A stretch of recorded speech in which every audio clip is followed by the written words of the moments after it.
je voudrais dire qu'en fait, nous avons assisté à une véritable aberration en ce qui concerne le lotissement de Niaguis. Le Sénégal a eu son indépendance en 1960. Nous nous sommes nés vers les années 80. C'est vrai, on peut se dire qu'on n'a pas d'expérience sur le foncier. Mais nous pensons que ce qui se passe ici, dans la commune de Niaguis, d'ailleurs la commune de Niaguis est connue pour du faux certificat de mariage, faux extrait, jusqu'à un faux lotissement maintenant. Parce que pourquoi je dirais un faux lotissement? Vous vous rendez compte, un lotissement dans lequel le gouverneur même ne se retrouve pas sur le plan de masse qu'il a signé. On sort un premier plan de masse, le gouverneur dit non, c'est pas celui-là. On sort un autre, non, c'est pas celui-là. On sort un autre, c'est pas celui-là.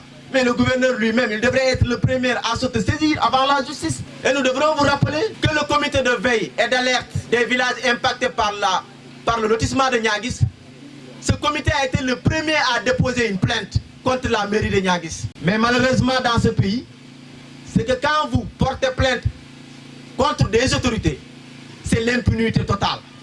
Une autorité au Sénégal, elle est capable de faire tout ce qu'il veut, comme ça lui enchante. Mais nous ne pouvons pas rester silencieux face à un tel ou face à une telle injustice. Parce que cette injustice-là, elle dépasse de loin le cadre humain. Elle est une injustice d'une immoralité extraordinaire. On ne peut pas comprendre, pour des populations qui demandent tout au début qu'un simple alignement. On vient leur servir sur un plateau d'or, un lotissement soi-disant qu'ils disposent d'une somme de 2 milliards. 2 milliards. Où sont ces 2 milliards? La bêtise que la commune de Niaguis a commise, c'est d'avoir contracté avec une société immobilière pour le lotissement. Et vous vous rendez compte qu'ici, vous allez trouver des parcelles de 150 mètres carrés, 200 mètres carrés, 300 mètres carrés. Pour une zone aussi vierge, où il n'y a rien. Le gouverneur même avait dit que normalement, les parcelles doivent être sur des parcelles de 625 mètres carrés. Mais rare vous trouverez ici des parcelles de 625 mètres carrés. Si vous avez vu le plan de masse que nous a servi la mairie de Niaguis, mais vous allez rire jusqu'à mourir. Des écoles de 7 hectares, 8 hectares, des routes de 30 mètres, des dispensaires, des hôpitaux, des centres commerciaux de 4 hectares.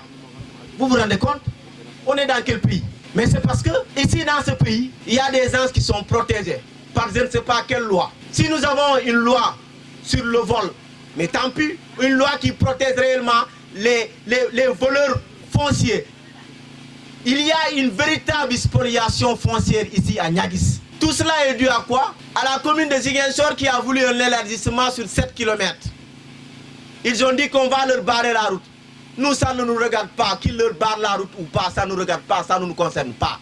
Ce qui nous concerne, nous, c'est ce lotissement-là, à la limite, qui se trouve être un lotissement inhumain, irrégulier, et que les autorités ne piquent pas mot pour dénoncer cette injustice-là. Où se trouve le préfet de Ziguinchor? Où se trouve le sous-préfet de Ziguinchor? Le gouverneur de Ziguinchor, qui devrait être le premier à se saisir sur cette question. Mais beaucoup plus grave. Pour un déboulonnement de bornes, des gens ont été conduits en prison et le dossier a été remis au juge d'instruction. Juge d'instruction, ils ont tué qui? Qui ils ont tué? Qui? Pour que le dossier soit inscrit en instruction. C'est vrai, on me dira que c'est à la justice ou on nous dira que c'est à la justice d'apprécier. Mais nous autres, on sait apprécier parce qu'on a fait les bancs quand même. Nous demandons à ces journalistes qui sont là de nous aider aussi, de par votre travail, de faire des investigations. Parce que nous sommes les seuls à parler. La mairie de Niaguis ne dit rien. Rien, parce qu'elle est protégée. Protégée par qui? Allez-y voir qui sont ces coopératives qui ont des terres ici. Allez-y voir. Parce que là, peut-être, vous serez surpris. Et peut-être vous allez nous fournir d'autres informations qu'on ne détient pas. Je ne vais pas être long. Je voudrais juste dire, regardez les caméras les yeux dans les yeux et demandez au président de la République, nous sautons ces ministres. Nous allons les sauter. Parce que malheureusement, maintenant, c'est la promotion de l'incompétence. Vous êtes le seul compétent président de la République, son Excellence Macky Sall.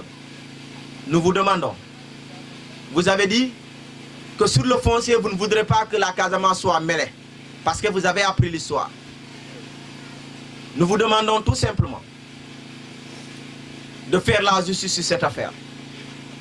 Vous avez dit à votre petit frère, vous avez voulu jeter de l'opprobre sur les maires. Votre petit frère retorqua Aliou Sall en vous disant, vos administrateurs, vos préfets, vos sous-préfets et vos gouverneurs font partie. Il a parfaitement raison et vous le savez, monsieur le président de la République. Mais dans ces considérations, cela ne nous concerne guère. Cela ne nous intéresse guère. Tout ce que l'on voudrait vous dire, monsieur le président de la République, vous voyez cette jeunesse-là, elle est la jeunesse Kalashnikov.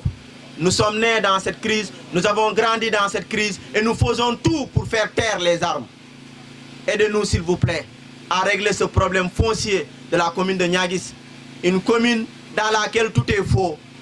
Faux extrait, faux certificat de mariage, faux lotissement. Donc aidez-nous avec des hommes faux aussi, qui ne vont jamais parler parce qu'ils n'ont pas raison.